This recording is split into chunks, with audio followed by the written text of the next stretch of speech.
Welcome to LOA Today. I'm Walt Thiessen. With me today is life coach and LOA teacher Joel Elston. This is your daily dose of happy. We are so happy you decided to join us today. So Joel, Jen came up with a topic today that I think we both agree is a good one. I'm going to zoom us in a little bit so we can see each other a little bit better here. But we both agree it's a good one. Insecurities is one Yes. that we actually haven't talked a lot about that in the past on any particular show. I mean, it's one of those things that kind of comes up as part of the conversation, but it's not something we really focus on as a topic, which is kind of surprising because insecurities, well, first of all, in your practice, a lot of what you're dealing with clients is about insecurities.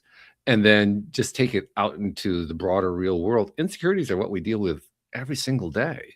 And I think they're the insecure mind, it doesn't take a big leap to understand how that affects everything else. So your perspective when you're insecure, one of the things that I did a long time ago, and I had a mentor tell me this, when anybody was like, say I was at a new job and you were in training, and they said, who would like to demonstrate? I just always put my hand up, just did. Okay. And I often screwed it up, but I understood the concept that, look, I'm just going to be the guy that does it. And then if I did it wrong, they're going to show me what I did wrong, but I'm not going to be the guy that sits in the back worried about being embarrassed or, because I spent a lot of my younger years just there's a lot of opportunities in many different areas I think I missed out on because of insecurities, the inability or the belief that I was worthy of, or whatever these things came to. And one of the biggest shifts I made when I started getting my life together was that concept of, look, I think we're all insecure, and when you understand that, then it's sort of an easier process. And I don't think, and I'm trying to think of a scenario, but I can't really imagine scenarios that I'm insecure anymore at. But that's not always been the case. That took me a long time to get there. Well, honestly, I think it's fair to say it's not a black and white issue. I mean, we tend to think of it as an on switch off switch kind of thing, but it really isn't, because I consider myself to be a pretty secure guy in like 98% of the ways, but there are certain things I get a little squeamish about. I'm kind of intrigued by your approach. You said that in order to avoid falling into the trap of getting squeamish about something, you're the first one to volunteer. It's an interesting strategy. I mean, I first of all, I'll give you credit for actually being willing to do that. Not everybody's willing to do that. But it sounds like it's a very effective strategy, because you're basically going to face anything right up front that's making you feel squeamish. Yeah, and then once you defeat it, I have an example, and I'll try to keep it as appropriate as possible for the show. I had a friend when we were 15 or 16. He was the most successful of our friend group of picking up women. Okay. He was probably the least attractive. He didn't work out, but he was hilarious, first of all, which is probably the greatest thing he had going. Yeah. But he would just walk up to women and start talking. He just, and we're all sitting there going, oh my gosh, he's just so bold. And, he just was always, with women, and we're sitting there just being amazed that he's like, look, it's a numbers game. What, it doesn't matter. Half of them say no, it doesn't matter. We'll get to the, and it was amazing to watch that happen. And, I was super insecure back in those days. I would never be the one to walk up that ever. But that was my first time seeing someone sort of implement that strategy. And it wasn't until later in my life that I sort of applied that. But if you really think about it, and when we break down, the insecurity, the insecure brain is closely related to the anxious brain. It sort of goes hand in hand, insecurity and anxiety. And so when you're operating, how many opportunities have been missed because of a person's insecurity? Oh, I mean, really, that would be painful. Well, yeah. I mean, and you think about like people that are afraid to ask the girl out, afraid to ask for the raise, afraid to ask for the promotion, and and be able to boldly do it because the answer is no unless you ask. Even it still may be no if you do ask, but it's guaranteed to be no if you don't. And so that's one side of insecurities. But there's also our childhood. So I believe that kids, I've told this story a long time ago, and this isn't a childhood trauma of mine or anything, but it's something I still remember. When I was 5, our little school had our church had a choir, Okay. and you would and we were little kids singing. So I was a great little kid singer. So I would sing boldly and loudly, and everybody, oh, you're such a good singer. Well, as I reached probably about 12 years old, I was still in the choir. Mm-hmm. My voice was, you hear my voice now, so you can imagine the transition from little boy voice to this. I would think. Wasn't pretty. Mm-hmm. So, I was still singing, and the choir director, the little evil woman she said, so in the middle of front of all my friends, all my, and I was boldly singing still. She said, Joel, just move your lips. Ooh. Ooh. Not any direction of maybe you can soften it or here's a technique. Just move your lips. That was the last choir date I ever I can imagine. I quit. Yeah. I never have tried to sing. I mean, I do it alone in the house sometimes. It's probably as bad as you think, but it's not. It doesn't bother me anymore. But I have a narrative that I just can't sing. It's just a horrible event, and so the insecurity usually has a basis of why that happened. And so you go back, it could be cumulative, it could be a lot of things, people that when you're a 7-year-old kid, and unless you're in a really bad setting, you're excited about life. You're going to be, you ask a 7-year-old, what are you going to be? I'm going to be probably a race car driver, NFL player, a nuclear scientist, and a fireman all at the same time. All at the same time. Yeah, and they boldly believe it. They act as if, sure. And, but there's a point. There's a time somewhere between that 7, 8, 9-year-old brain where it's very neuroplastic and all things are possible, where we start developing a file of, that's I can't, what I can't do, or the insecurities that come along with how we look, how we sound, how we feel, and then that starts to override it. One of the more interesting things, that I've always, I was at a mall several years ago, and there's a bench. There's only one bench there, and there's this goth kid sitting there, just 15-year-old, totally goth.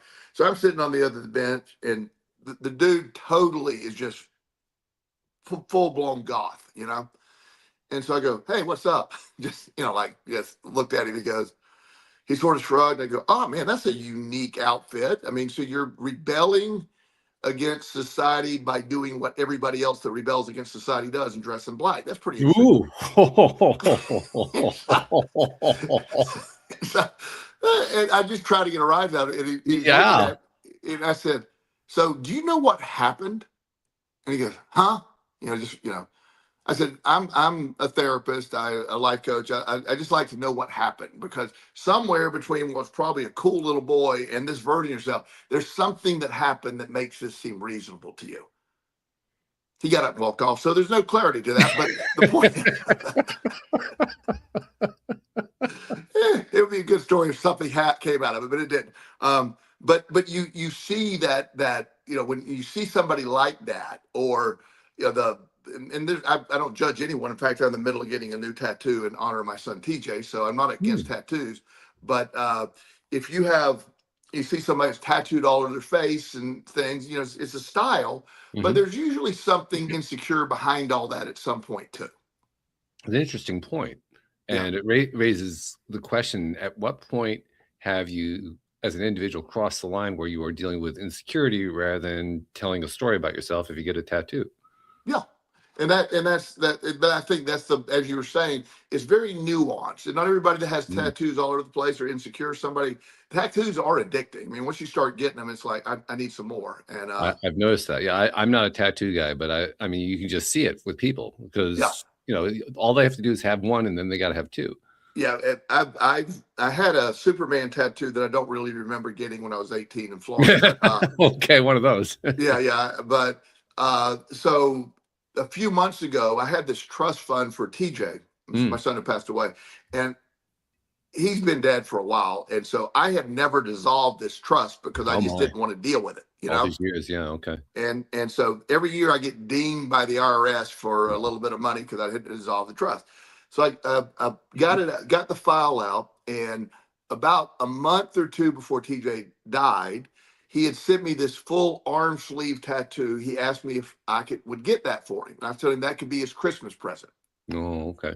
So he never made it to that Christmas. So I found what the design he wanted. Okay. He took some pictures of the design he wanted, and then I made that design. So I will have his tattoo. Wow. And so it's going to be full arm.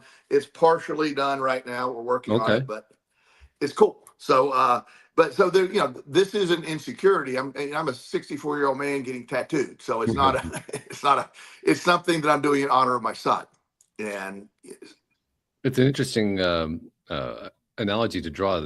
Analogy is not the right word. Parallel to draw. Connection. That's what I'm looking for. It's an interesting connection to draw, because the connection isn't tied to insecurity. It's tied to love. It's tied to how much you care about somebody. Yes. I mentioned that it's interesting because insecurity and love have one thing in common. They're both emotions. Yes. Which just basically goes to demonstrate anything emotional can lead us to take actions that somebody else might misinterpret, but we don't misinterpret it. We know exactly what it is and why it is that we're doing it. Sure. So now that raises the question, for those of us who take actions based on insecurity, isn't that really pointing to the idea that we know we're insecure when we're doing it? It would. Now, whether there's a conscious or subconscious sort of action motivator there, you don't always know. But this, like one of I work with this relatively well-known actress, and she's getting older, and she's still very attractive. She still does all the stuff that she does to keep herself looking young. Okay. But she can't maintain that a lot. For her to go out of the house, it's a big ordeal, because paparazzi will take pictures, and so her hair is naturally gray, obviously gray when you're in your early 60s. Everybody's is pretty much, but she has it colored, and she doesn't do it all the time. But she's sort of a prisoner in her home because she is so insecure of what people, the media is going to talk about her aging. I think she's beautiful in no matter what direction, but she has this concept in her brain that it's not worth going out. It's understandable, especially for somebody like that, because all she has to do is walk out the door, and she can't avoid it. Yep. I mean, you and I walk out the door, nobody's going to notice who we are. But if she walks out the door, half the population knows. Yeah, and so they'll put, is she sick? Look at her aging. Look at this, and she's she's had some surgery and stuff but she said, I'm not going to get into that trap. So and she is mentally good with it, but she admits that there is the insecurity of going out because of what the media is going to do and she said, I'm not ready for all that. And one of the things we're working on is her just show up at one of these events and let the hair go gray and just go out and just own.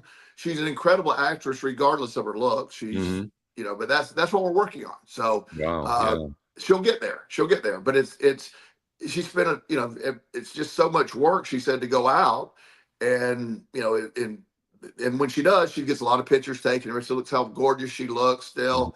And she goes, it takes me 2 hours to go to the grocery store. And hundreds of dollars worth of preparation. Right. Well, credit to her for being willing to do the work.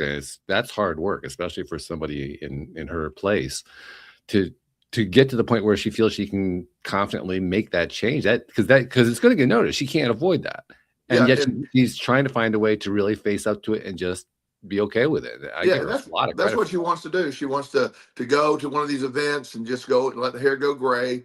Obviously wear makeup, but not that intense makeup, and just go and get comfortable. And there's been several. Jamie Lee Curtis is one that comes to mind. She basically quit doing all that stuff and just shows up how she's an incredibly beautiful woman still too. Oh, she is, sure. Yeah. But there's some of them that do it. I don't know. I don't know all the details, but female actresses have it worse than men. Most people accept aging men better than they do aging women. Yeah, that's one of those weird things, but you're right. Yeah, I haven't quite figured that one out. I hope it works to my advantage, but I'm not convinced of that either. Nevertheless, but but a lot of the stuff that the insecurities, or when people have a failed relationship, their insecurities often become the downfall of the next relationship. The anticipation of the same thing happening, when people keep repeating, these same relationship problems, by being insecure and not being able to openly share, and then they're almost anticipating and so insecurities really are we haven't talked about it much, but it's a really underestimated role that it plays in humans in general. Talk about that's a good thing to talk about. Let's talk about that. How is it underestimated? Because I mean, I know that everybody at one time or another, even the most jaded person that you can imagine, everybody has experienced insecurities. The jaded one's going to pretend that he or she didn't, but they did anyway. It's just part of being a human being.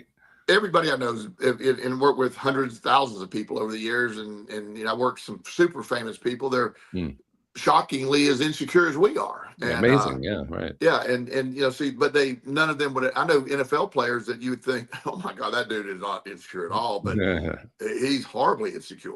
So yeah, it's we don't talk about it that much, and it's accepted. Social media, I always blame things on social media, and I'm not trying to be that guy, but social media reinforces insecurities. When you see the perfect looking person on Instagram, and you look at yourself and go, I mean, my goodness, I can never look like that. And likely the person doing that doesn't look like that either. But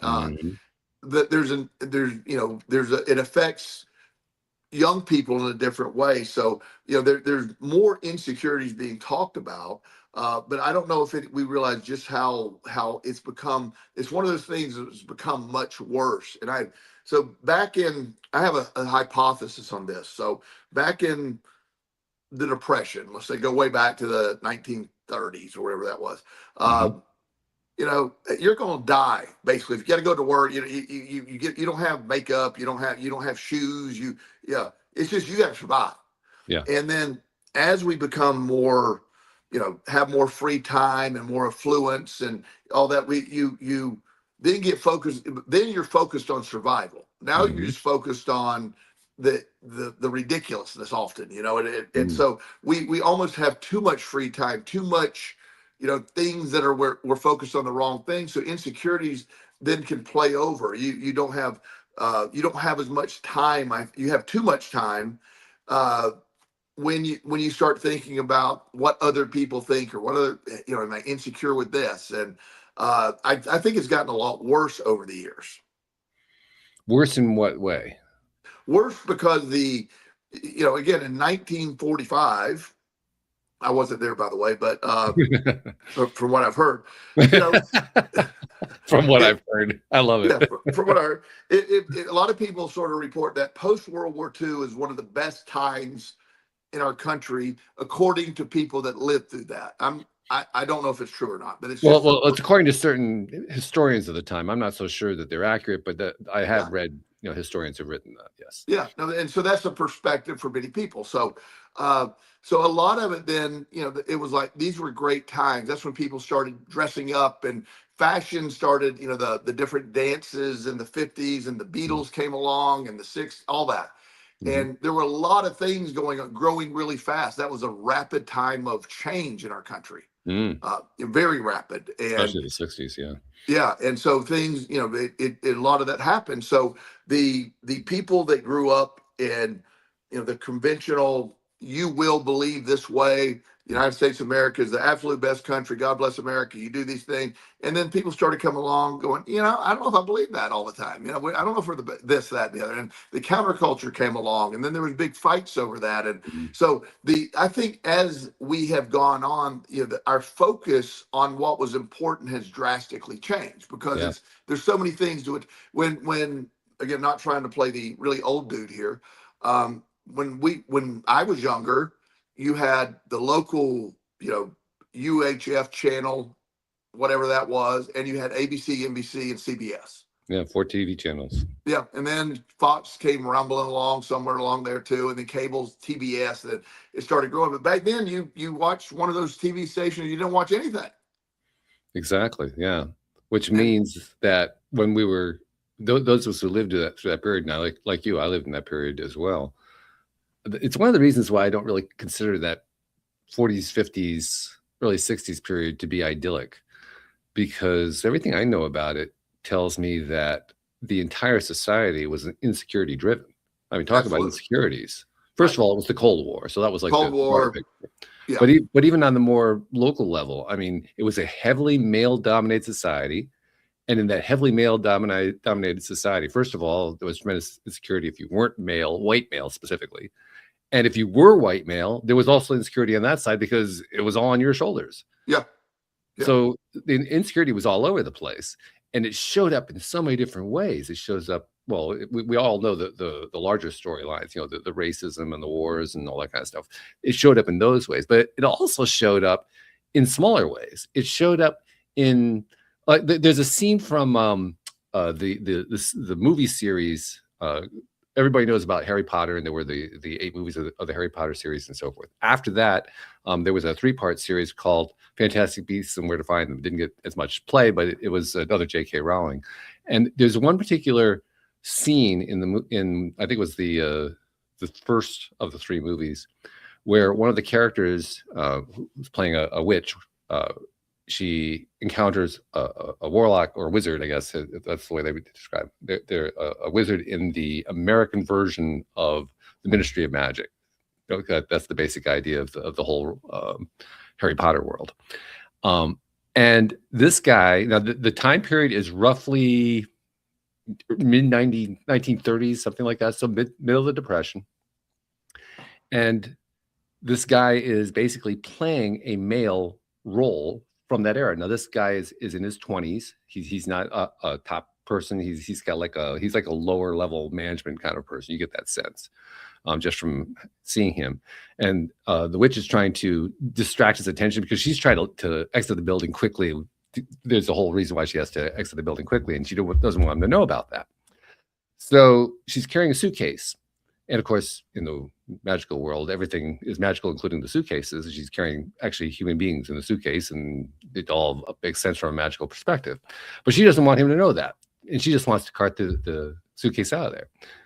And so he asks her, well, what do you have in the suitcase? And she says, oh, ladies' things. And his reaction is so predictable for somebody from that era. I sorry, I didn't really mean, just stuttering and stumbling all over, totally insecure over the fact that she's carrying ladies' underwear in her suitcase. Yeah. Now, today that would be nothing. At that time, that was huge. Yeah. At that time, that was massively huge. And it was beautifully portrayed in this movie. I mean, literally, she used his fear about a male even being aware of a lady's underwear as a way to get him to not look in her suitcase. Yeah. Like, holy crap. Well, yeah, and that's that's sort of at the time, like you're saying, it's unimaginable today. But back then there was there's these rules about, again, like you said, insecurity about sexual stuff. The way they played it, they figured it out. They still have plenty of kids and stuff, so they did figure it out behind the scenes. Yeah, it all played. Yeah. They did that behind the scenes work. But as far as public goes, no, we that was this whole entire thing. And so insecurities, they evolve over time. They in what matters, and I think but the concept remains the same. It's when you start feeling that you're less than or not worthy of because of something. I there's a term that I have a lot, the imposter syndrome, where one of my clients, former clients, I haven't seen him in years, great guy. Whatever role he had in nuclear science in the United States, he was like the guy. Okay. The scientist that would be the equivalent of the Oppenheimer bomb guy in today's, just that guy. Right. He goes around the world talking on nuclear stuff, teaching nuclear scientists his stuff, right? Okay. So he goes, one day we were talking about something, he very insecure about dating, and I was helping him with some of the other stuff. And one day he goes, Joel, I want to tell you, he said, I don't think I'm as smart as everybody thinks I am. Think, buddy, you're like the smartest person in the world. Yeah.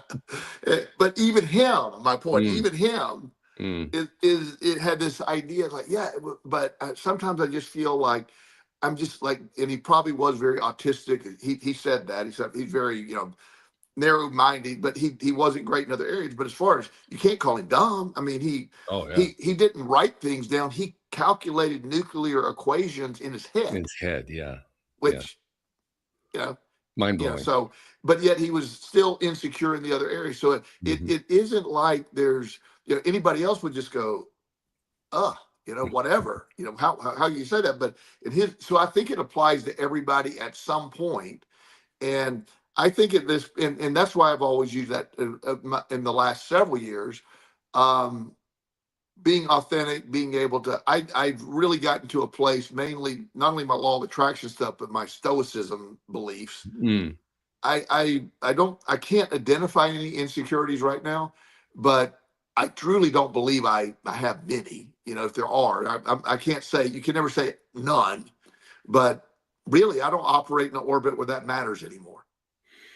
I can't say. I guess it depends on how you define insecurity. I think anything that makes me feel a little bit less confident, I would consider that to be an insecurity. Um, I don't think you have to actually be deeply insecure in order to feel insecure. And so, if I measure it that way, there are a number of things I feel insecure about. I mean, I was telling you before we got started here. My cat's been struggling. In fact, I mentioned it in the previous show earlier today, and I'm kind of facing the possibility he may be nearing the end of his life, and he and I have a really, really tight bond. Well, there's a certain insecurity attached to that. Sure. Doesn't mean that I don't know and understand what's happening, and don't appreciate that, he's not gonna be around forever, and that my belief system leads me to believe that even after we die, we still continue on. It's not like we stop being. All those things are true, but I still end up feeling insecure about the possibility he's gonna die. And that's just normal. That's just being a human being. And I mean, and again, I might challenge your statement. I don't know if that, in my definition, I don't think that's insecurity. Okay, what do you think that would be then? Just normal love of your family. Okay. Yeah. Okay. So insecurity then, you define that as being a more deep thing, or a more insecurity being more like, I am less than, I am not as good as, I'm not as good as other people, insecure about my relationship, I'm insecure about money, I'm insecure about things, status. Okay. You're very concerned for your cat. We all know. I'm a big pet guy. A year ago, right about now, we lost our Right. bearded dragon. We were talking about that before the Right, show. right. It was he got a stomach thing and was dead in basically 24 hours before we could even do anything. Wow. But it was this, it's very sad. But to me, that's not an insecurity as much as that's just, we love our people and our pets. And so when you think about the potential of Joy, that's the name of your cat, Right. is going to not be here for very long, that's more of a pre-grieving process more than Mhm. insecurity. Okay. All right. So that's a useful distinction then. So we're basically creating buckets that distinguish, Yeah. grief on one side, love over here, insecurity over here. Now, let's work with those buckets for a moment. So insecurity is where, I think the way you say it is, I feel less than in some Yes. way, right? Yes. And so I guess the first question I have to ask is, less than what? Less than your perception of what everybody else is or other people are. So it's a comparison. I'm comparing myself to Often others. insecurities have comparison basis. For example, I don't have as nice a house as that person. I don't have a nice car. I don't have as much money. This person has a better life because they have more money. This person has a better life because they have a great relationship. I've never had a great relationship. No matter what it is, there's almost a comparison factor that, and a lot of young people have it. It's just because they're trying to figure themselves out. So Mm, this guy's a better athlete and I'm not a mm. great athlete. And there's a time when you're a 13-year-old boy, that might be one of the most important things you could be. And you Yeah, realize, I'm sure. just not a good athlete. Hmm. And so that creates it. So I think the insecurity comes from an internal comparison based on your own. It's not a legitimate thing usually, but it's just in your brain. You're looking. Um, one of my favorite talks I ever gave. I was giving a bunch. I was talking to a bunch of middle school teachers at a conference, and there's probably nothing worse than being a middle school teacher. I'm just throwing that out there. But the middle school is the most appropriately named school, because middle school means every middle schooler I know, they want to be in the middle. They don't want to, they want to be like everybody. So when my son Justin was younger, and I went on the last field trip he would allow me to chaperone. I like the way you phrased that one. Yeah. So I all the kids looked identical to me. All of them, even my own. I'm like, oh my, they had the same haircut. They were wearing the same clothes. So true story. So I was leading our group. Well, I'm talking, me, I'm talking to everybody. So I tell our group, say, come on, let's go. So this group starts following me. Apparently I picked up the wrong group of kids. Oh dear. Yeah. They look the same as the other group. And so basically we go tour the whole thing, and I realized, we were doing this Williamsburg. They have the, reenactments and stuff like that. That's what we were doing. And so as we were doing that, I'm looking around for Justin, and I go, hey guys, where's Justin? They go, who's Justin? Well, no, they knew him. We go, well, he's in, the other teacher's class. I go, this isn't her class. He goes, no. I said, why do you follow me? He said, well, you just told us to follow you. So it didn't matter. They're all sort of walking this, It didn't like we did that. So I told them, but at the end, I said, okay, no matter what, you guys did great, and you were never lost. Remember that. You were never, ever lost. Just say that over and over. That's a big joke in the school. Like that. Yeah, the teacher said, Mr. Elson lost our 5th grade class. Yeah, so. Right. But, you nipped that one in the bud, I would say. Yeah, but the point is, so the kids look identical. They had the same haircut. They wear the same clothes. I was at a middle school the other day, and all the kids have that same haircut now, and they all have it sort of blonde, bleachy kind of thing. And they all are generic. They're all wearing the same thing. And middle school is about wanting to be that middle. High school gets into when you start seeing everybody sort of diverging and trying to step away from the middle. But that just shows how far behind my high school was, because that was carrying through right to high school for me. Was it? It didn't really start to differentiate pretty much until we graduated. I mean, maybe last year, the senior year, started to differentiate. I think my junior year in high school, I realized the absurdity of all dressing like clones and wearing the same haircut. You did? Okay. So one of the things I did at the beginning of school year, everybody had really long hair. So I basically shaved my hair, crew cut my hair. Mm-hmm. Everybody's, oh my God, you look. And I'm like, yeah, I'm tired of looking like sheep. Well, then a bunch of the other guys started crew cutting hair, and I grew my hair back out. I was like, I was trying to do the opposite. You know what I mean? And but it was, as middle school being the beginning of that, elementary school, you dressed in what your parents dressed. You didn't really have a comparison. But when you got to 5th, 6th, 7th, 8th grade, it became huge. Oh yeah. So there's that where you see that. So you see that. I think that happens a lot in politics or religion. So I have a lot of conversations with people, and I've worked with some Southern Baptist preachers and people over the time, sort of as life coaching. And a lot of those people, not just Southern Baptists, a lot of preachers that have been in it for a long time, no longer believe in what they were taught in the seminary or wherever they went. Mm-hmm. A lot of them, they're like, nah, no, I can't imagine that. But the system is set up that you got to keep saying that stuff because their people are paying. So they don't believe it. A lot of their people that show up privately will tell them, I don't believe it. But publicly, nobody will ever say that. Right. Yeah. So there's the insecurity of not being part of the pact of the, I know a lot of people in the last election that are very conservative that literally told everybody they voted for Donald Trump, and they did not. Oh, really? Interesting. Yeah, because their peer group would laugh at them for voting for the other side. Okay. But they didn't. Mm-hmm. So not only into politics, but that's an actual thing that I know probably 30 people that I know of that did Wow. that. Said I can't tell anybody I did that because that would just in their status circle. But they said, yeah, I couldn't. So I get to hear a lot of that since my stuff is confidential. Yeah, I get yeah. to hear a lot of these things. Right. And so the insecurity of not being where your group is. There's the country club crowd all votes the same way as far as they know. Right, right.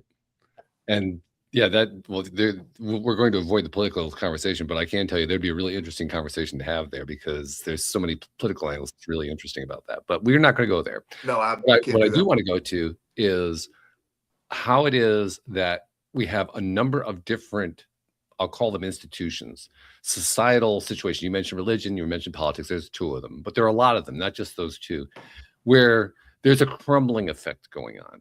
And I think one of the essential pieces of that crumbling effect is the crumbling of the circumstances and beliefs and statuses that lead people to feel insecure within those constructs. I think that I think that's playing out now in a lot of different ways. And I think honestly, in some ways it's freaking some people out, and in other ways it's empowering them. It's both kinds of factors are going on. It depends on who you're talking to, really. Some people are going to be more freaked out. Some people are going to feel more empowered. One of the scenarios that I and I love to study these things. There's this professor that did a entire series. He wrote papers on this. So pre-internet, your community was your biggest influence. So if you grew up in Philadelphia, for example, you're going to be an Eagles fan. You're going to do this. You're going to like Philly cheesesteak. Right. And politically, you're going to be pretty much there. Religious, most of them are Catholic. It's there. So that group stayed there. Then, the people in Southern Alabama, right? They had their things, they believe. And you had New York City, you had the out west, the surfers, but we knew they existed, but nobody really got to understand. And they never took the time to. They didn't need to. They didn't need to, because your community is what really was the point. And that's why I think times, at that time, it didn't feel so divisive, because you just sort of accepted that's where your community was. And, there's always people questioning. I was the guy that was always questioning religion at a very young age. So, I'm not trying to say I was conforming with that, but it was a lot of pressure when me even trying to ask questions back then when I was 12. Because what they were telling me made absolutely no sense to me, but nobody would give me anything else. And so I just sort of accepted. I said, man, I guess that I look, but there's nothing else out there. And, but if I'd have been, lived in Sedona, Arizona, I would have been exposed to that all the time. What I later started to believe. So you'll see that. But I think with the advent of social media, the way we're exposed to all of these ideas, and people are questioning their original community ideas a lot. And I think that creates a lot of insecurity amongst the communities as well. By the same token, it also creates the opportunities to grow past the insecurities. Sure. Because I think that's actually what's really happening. It's definitely happening in political circles. It's happening in religious circles. I think it's fair to say that it happens at different rates and in different ways, depending on which subcircles you're looking at. But it's happening even in the most entrenched circles. It's still happening. Yeah. And it's probably a little bit more frightening in those, because those are very, very tightly, I won't say controlled. Well, they are kind of controlled. They're tightly woven. They're tightly fit together communities. So they're like that middle school crowd that you talked about. Yeah. Everybody conforms to that one same shape, size, color, the whole thing. Yes. Those are the situations where even the slightest exploration of something that is outside of the norm is going to create tremendous levels of insecurity, simply because all they've ever known is that norm. Yes. And yet that's exactly what's happening. So I actually equate that with, people talk about the division going on. Yeah, there's definitely a political division going on, but let's be honest, political division has been going on for over 200 years, since the founding of the country, really. What we're noticing now is how much we see it because of all the connection that we have through social media and online presence and all that kind of stuff. But more than that, we're also experiencing what happens when we interact with somebody outside of our group. And those of us who have been in these tightly woven groups, we're still being exposed to the outside groups in ways we were never exposed before. So we're still, those people are getting their insecurities brought to the fore quickly, and in ways that's often quite frightening. But nevertheless, it's still happening. And so Absolutely. they're being faced with a choice. Am I going to stay with the norm? Am I going to go outside? There are prices to pay either way. Which way am I going to go? And you'll see that. One of the things that popped into my mind, I was reading a narrative by this guy that he is one of the guys with the government that when somebody defects from North Korea, they have literally months of deprogramming. Right. Because they're basically, they defect. Mm-hmm. They have the instinct that something's not right. They're fortunate enough to get out, but they're basically, you have to say everything you believe is false. It doesn't, it's not real. And a lot of them, it's just mind numbing that they grew up in that environment, and their supreme leader was literally a godlike figure who could do the infallible. In their mind, North Korea was the strongest country in the world, the most dominant. The rest of the world sort of and when you get away from there, going, actually, you're not really important at all. Yeah, it's a bit of a shock. And you're not powerful, and you're not none of those things. And but they really believe it. But it isn't like you could just tell them. It takes a lot of time before they start to believe it, because they think you're lying to them. So that raises a question where insecurities are concerned. And that question is that programming about insecurity? Maybe. I mean, seriously, that's what the question adds up to. Well, the programming that took place isn't about insecurity. It's when you're exposed to the other side is when the insecurity comes in. Does it make sense? So what you're suggesting is it's the exposure to the other possibilities that creates insecurity. See, once you know there's something else, then you can start being insecure in your original belief system. So one of the and I never try to talk somebody out of their religion ever. If people are happy with the religion, it's great. But you know, when you start pointing out some things and they start questioning, well, that doesn't make any sense, or that one piece here is not true. Then so they have to just say it's all true. I can't give up anything.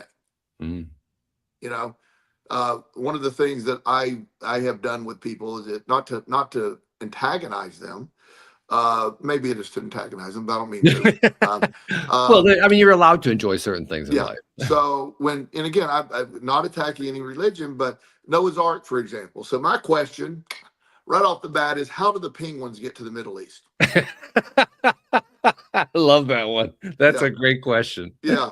And, you know, and so I could accept the answer if they were to say, actually, it wasn't two of every animal as a lot of people claim. It was a couple of cows. It was a couple of this, so they could rebreed when they get done. That was on the boat. I could accept that. Okay. You know, but that's not what it says. So they adamantly say, no, it's two of every creature. And I'm like, okay, so the lions, the penguins, the gerbils, they all got along. They just sat on the boat. Everybody got along, two of those things. It was astonishing. And then the earth was destroyed, and those two of each repopulated all the things. And they got the penguins back to Antarctica. Yeah, that was my question. How did you avoid the inbreeding problem? That was the thing I couldn't figure out. Yeah, so you didn't, because it didn't happen. But but that's the concept. So, but yet, and I'm not trying to pick on people. I'm just saying that when they hear that, they just say, no. I've heard people say, with God, anything's possible. So don't try. I just I love that answer. Yeah. If I can't make sense of it, I'll just say, well, with God, anything's possible. That works. And I'm not trying to talk somebody, but it's just such an absurd concept. I'm not saying that there wasn't a boat, and I'm not saying there wasn't a Noah. I'm just simply saying, you know, maybe he had a couple cows on there and some chickens when at the time, you know, for the flood to end, and they had food to eat, kind of thing. I don't know. I'm pretty sure there weren't 10 million species on there. I promise you. And you know, the lions there'd been probably those two lions, maybe the silverback gorillas, those would have been all that's left at the end, you know. So they were well-fed kitty cats, yeah. Yeah, well, or the king cobras probably would have some. Yeah, that would be an Mhm. interesting experiment. Put them all those in a boat and see which the most dominant species is. That would be cool. So, Are you sure his name was Noah, not Darwin? I'm just kind yeah, of there you go. curious.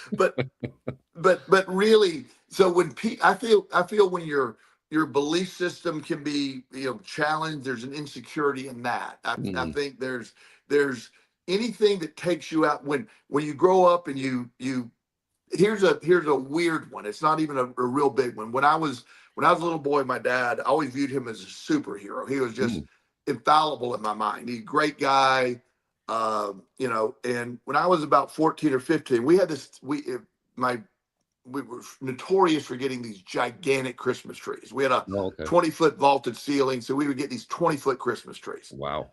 And so the guy would deliver them, and then, I one day my dad we were going to pull off the truck, and I was going to grab the other side. We had two other helpers there. So when my dad went to pull it out, he goes, "It's too heavy. I can't." Mm. And I'm like, "Oh, okay." Then I pulled it out at 14, Ah, and I can remember at that moment, go, "Am I stronger than my dad?" yeah. That's You know, quite an and insight and at and that that point. really that it didn't make me insecure. It just challenged the belief system. I just always Right. thought he was, I was, but then I was lifting weights. I was, a whole different thing. My dad never cared about any of that stuff. Uh, but it was you start to notice things. You get to challenge that. I told the story a long time ago. I tell it frequently about my. I won't get into a long redundant story about my fear of roller coasters, and Mm. it was an illogical fear of roller coasters based on some information I had as a young child. Right, And then right. when I was put in a situation where I had to ride that roller coaster or socially be sort of considered a pariah. I rode the roller coaster. Turns out I love roller coasters. I had to Mm. accept that as new information. Mhm. Mhm. So what you're really pointing to is the idea, and we kind of alluded to it before, it's the idea that whenever we're challenged on our insecurities, it really comes down to how we're going to respond to them. We Yes. could respond by continuing to be even more insecure, or we could respond by saying, I'm not going to be as insecure about that anymore. It's just The I have a new perspective now. so for all my adult life, I started gambling compulsively when I was 18. Hmm. Uh, Through my 20s, I was always very insecure about money. Hmm. Always. I Hmm. never had any money. By definition, I'm a compulsive gambler, so I can't keep Well, money. that kind of reinforces it. Yeah. Exactly. So, I mean, I might have a lot of money for a few hours and I would always give that money back. So Right. Right. I never had money for long periods of time. So, and when I was 33, I got in recovery from my gambling addiction. So I stopped gambling and I was working multiple jobs, but the money, I had a belief system that, I was still struggling with money. Mm. And I was paying a lot of people back. And so Yep. I kept thinking I'm going to get this paid off and I did get stuff paid off, but money was always my thing. Money was, up until, I mean, not that terribly long ago, just there was Mhm. never, I mean, there was always enough, but there was never an abundance, Mm. if that makes sense. Yep. So, Makes a lot of sense I, to me. I was able, there's some months as I was recovering, I would, in the month of paying my rent and having $7 left or something, but I always had Hmm. enough. Hmm. And I didn't understand because I mean, it was my constant worry and my constant fear. All I was doing is focusing on my lack of money. Yep. And it was debilitating. Oh, But yeah. it was based on historical events. So I had a Yep. narrative that I am just, me and money were, I had no problem with relationships. I was in great health. I had all these other things going on, but money was my problem. Hmm. And when I started to discover the law of attraction and understand my focus on the money and the lack is that's when it started to change. And Hmm. then as I became more have the ability to use the law of attraction to my benefit, it's not a problem at all anymore. It's not a thing anymore. It doesn't I don't know how much money I got, but I got a lot. I got plenty. I don't have to work again if I don't want to. And I'm not saying that with arrogance. I'm just saying it's just It's an explanation of how your entire mindset has so yeah, completely shifted. You don't feel insecure in yeah, that way like you used yeah. to. if I get hit with a $20,000 extra, income tax things, I'm not happy about that, but it's like, oh my God, I can't afford it. It's just, it is what it is. So, the when you allow yourself to start seeing things from the perspective of, for me in that case around money, that I don't have any insecurity about money because I just have a different perspective of money. And even if I didn't have enough money saved or whatever, I have a belief that I can generate any amount of money I need if I really want it. Which is cool. Yeah. Yeah.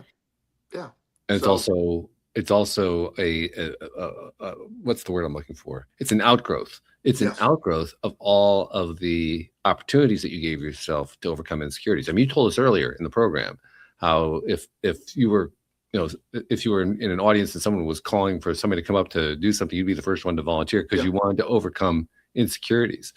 I'm going to hazard a guess, and this is like a really safe guess. So no insecurity going on here at all. But I'm going to hazard a guess that you did that so often that not only did you leave the insecurities behind, but any insecurities that you hadn't actually gone after yet, they just kind of went away. They did. And one of the statements that I've heard you sort of not challenge me on, but question, I guess, at times, my definition of failure is being a positive. And I think failure to me is the greatest learning tool I've ever. So insecurities are often attached to failures. And when you don't view failure as a bad thing, you can't be insecure about that. Well, it's true. It's true. I just think, I love challenging you on that because I agree with you completely. But I just love to hear you. That's my favorite way to get you to tell this stuff. It's wonderful. No, I know you're the role you play in that. I know you believe exactly like I believe because we experienced a lot together as long friends. So but that's the thing. So when you I'm not scared of failure. So one of my favorite fearless things is I do public speaking and I was really on a roll pre-COVID and I'm trying to get mentally back into that because I love public speaking. Okay.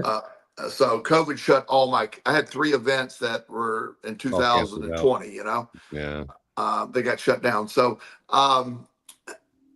years ago in Charlotte, North Carolina, a friend of mine was giving a talk to a bunch of psychiatrists about non-12-step recovery for addiction. Okay. So I was going to go see that, and that's 12 steps are the traditional go-to. I'm not a big fan of those for everyone. If they work, I don't care, but I think there's better things. So I couldn't wait to hear what he'd say. He's a Harvard professor, and he's amazing. So I'm in the audience. He got me really good seats. And I know the director that's running this program, and we're talking. And there was a speaker that was just talking before my friend was supposed to come up. So probably about 30 minutes before, I hadn't seen him, so I just assumed he was in the back somewhere. So 30 minutes, the director of this conference, there's 5,000 people in the audience. He goes, he's stuck in an airport and he will not make it. Oh boy. He said, do you got me? And I go, yeah, I got you. I said, how long do you need? He goes, 45 minutes. I said, I got it. Wow. Just stood up there, nailed 45 minutes, got a standing ovation, got a lot of questions and stuff. I know my stuff. And the way I tell stories and the way I use analogies, I have a lot of 3 or 5 minute stories and analogies. Yeah, so, I've encountered a few of those. Yes, you have. You've heard all of the things. So they're all there. So I just find the applicable ones and tell the stories. And, I can fill any amount of time with that. I don't have any papers. And people were amazed that I was asked 30 minutes before standing up there, and I delivered 45 minutes with what appeared to be a very well-prepared speech. Yeah. Well, it didn't surprise me, but you're making me think of something that I want to bring in. Because I'm remembering the very first time that I gave a public talk, very, very first time I'd ever, and it was in my, I'm going to say, mid 40s, I think it was, that I gave this talk. And I remember thinking to myself, I've never given a talk before. And I knew that that was the kind of thing you could get nervous about. And I was feeling some nerves. And I remember asking myself, how nervous do I feel? And I couldn't answer the question because I didn't have enough experience with talking to know, what is too much, what's too little. I had no way to measure it. So anyway, I gave up. I got up and gave my talk. And the talk went very, very well. And I remember what it felt like while I'm giving the talk. Because I had a little bit of that imposter syndrome you talked about. There's a piece of me saying, "Oh, what am I doing giving this talk? Why should they listen to me? I have no expertise in any of this." And there was another piece of me that was saying, "Well, you may not have a credential, but you actually know this pretty well. You've studied this stuff for quite some time. You actually know it really, really well." And plus, I was telling a story about something that I really did know quite well, that I had a lot of direct experience with, even if I didn't have a credential to go along with it. I mentioned this because I can remember that experience, and I can easily see myself going either way. I could have come out of that feeling totally insecure and messed up the talk and never wanted to go give a talk again. Or I can also see myself in the same talk saying, you know what, screw it. I'm just going to go through with this. It's going to be what it is. No big deal, which is what I did. And it came out great. Now, I can feel myself. I can go either way in that. Yeah. I can literally feel that. Yes. To this day, I can think back to that talk, and I can remember how it felt standing at that podium, all these people looking at me and giving the talk, and realizing I literally could have chosen either one. Yes. And I say that because I didn't think it was a choice at the time, but it was. I was making a choice, and I didn't realize I was making a choice. That's what I want to bring up with you. How is it that we end up in these scenarios in life where we have the opportunity to feel insecure, and sometimes we choose not to? I want to throw a shocking word out there for you. Okay. I've used it before. It's perspective. Oh, that one. Okay. Yeah. Your perspective determines which. Absolutely. Yeah, I think that's exactly right. Because my perspective was I couldn't lose. Yeah. Well, when you view it as you can't lose, like, to me, when I give that Charlotte speech, I'm like, first of all, I do this all the time. I'm not intimidated anymore by psychiatrists. They have the ultimate MD degree. I don't have that. I mean, I got countless other ones, but not that one. And I'm very confident. And what's the worst thing? They're not going to laugh at me. It doesn't matter. And some of the questions, in fact, the questions were, a few of the people were sort of challenging me on what I was saying, which I'm very prepared to discuss. And, talk about, the what you say to yourself and all that. I was able to get in some of my, the inner dialogue stuff it was great. And something you mentioned that I just said that it just dawned on me, and I will float this out there. So early when I started my career in my private practice, I didn't necessarily believe I was worthy of doing this all the way. So I thought I needed a bunch of degrees and certifications. Okay. So I went and did that. A lot of degrees, a lot of certifications. You certainly did. Oof. Yeah. So in reality, I didn't need any of them. I don't even know how many I have. I can't list them on my website. It's just whatever they are. And, they don't matter. They never mattered at all. But there was this, I think the insecurity drove me to get it. My clients have never, I got a few of them on my wall, but nobody's ever read them or checked them, or nobody cares. Because it's that, it's not, they've never meant anything anyway. But yet my insecurity, like, I gotta have all this to prove that I am worthy to myself, probably more than anything else. There's and I did learn. I love to learn, by the way, too. That's another side of it. Yeah. I'm still enrolled in school and stuff like that, and always taking a class. It's not built on insecurity anymore. I don't even, I don't pay for the diplomas anymore. When you went, you're going to pay it after you graduate. I don't do all that. I don't care anymore. But I just love to learn. Yeah. Yeah. I get that. And that's a wonderful thing.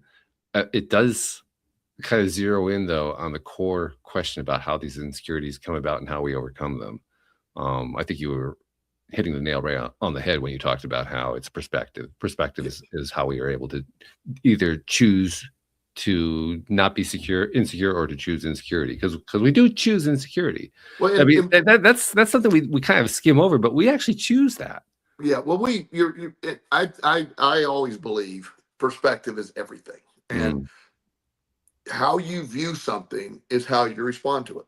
A lot of science about that. We've talked a lot about how your belief system can influence the biology of your body. That's way too much to get into this late, but there's a lot of that. So perspective of a situation, one man's, I've used this analogy for this statement before about perspective. You can tell my story, the entire story. I am the biggest failure in the world or have the greatest comeback story of all time. It's one of those two. But the one that matters is the one I choose to tell. And we're so glad you chose the second one. Thank you for that. Thank you. It's I had to realize that that there's a part of my life, that first half of my life, not first half, but the first quarter, I guess. Wow, was not great. Yeah. I wasn't the person I am today. But my desire to learn from that, to grow and determined to move forward, has me. I'm in a much different place. Which goes to prove that no matter what kind of insecurities you have, and you had plenty at that point, no matter what they are, no matter how deep they are, and yours were pretty deep. I mean, you were a convicted felon, you were going to jail, all that kind of stuff. You still can overcome the insecurities. You can still do it. It doesn't matter what you've gone through. You can still do it. Well, one time I was talking to this, when I moved out of my house, I'm renting a townhome on the other side of town as I'm looking for someplace, and I'm still looking. And so when you fill out the application, you're supposed to put down criminal charges. All right. Yeah. Well, first of all, mine has been expunged, I thought. Oh, okay. And I've been pardoned and been expunged. I didn't think it even existed. But the arrest existed. That you can't ever, I didn't know that. So when I filled it, I just checked. No, I wasn't even thinking about it. It's been 1995. And so the lady said, well, your credit score is perfect, but you lied about having a criminal charge. I go, oh, well, I didn't lie. It sounds stupid, but I forgot about it. And I explained it. I said, that was 30 something years ago. That was, it was a different version of me. And she, of course, said, I get it. No big deal. And that was never a problem. But I'm not insecure about that at all anymore. It's part of the story. It's convicted, but it was absolutely. So maybe that's the final takeaway from the conversation today. One of the best ways to overcome insecurity is to embrace it. Embrace it and realize that this is perspective is everything, and how you view your inner dialogue and how you view the world dictates how you experience the world. The most negative people experience the most negative lives. This is true. Most positive people experience the most positive, in my perspective. It's in my experience, actually. Yeah, I'm totally on board with that. I'm kind of amazed it took me so long to notice it. Yeah. But once you notice it, it's one of those things you can't unnotice it after a while. It just becomes so obvious. I have a acquaintance that is the most negative person. Does have some health issues his entire life, some mental issues, but it's this constant negativity. And when you're around him, he's like, well, I had the worst childhood possible, I have this. And so one day he was saying that, and we happened to be at dinner with a bunch of different people. And I said, look, I can't do this. I said, I've listened to this bullshit for a long time. I'm sorry you got what you got going on. I said, but here's the thing. You got a great family. You have a great career. I'm listing 10 things, and you're focused on this. And he goes, you don't know what it's like to go through stuff. And I go, yeah, I don't. Really. But I said, I told him, I said, I don't want anything bad to happen to you. I hope you want to come to my side one day, but I cannot be around you anymore. It's just, it is so unhealthy for me to be around you, because it angers me, and you're affecting that's my fault. This isn't you doing anything wrong. It's doing what you do. But my reaction, I cringe every time you bitch and moan. And that every time we have dinner, that's the entire 2 hours we're there. So we don't hang out anymore. Understandable. Yeah. And there's a lesson in there too. Once again, it's a choice. You chose not to be insecure. You chose to go toward mental health. You chose a whole bunch of things that he wasn't choosing. Yeah. And that's his right to choose. It's also his right to experience the consequences of that. Yeah, that's the way it works. That's the real world. So thanks for being real with us. We appreciate it. Awesome. Great talk. Thank you to our podcast listeners everywhere. We'll see you all next time here on LOA Today. Goodbye, everybody.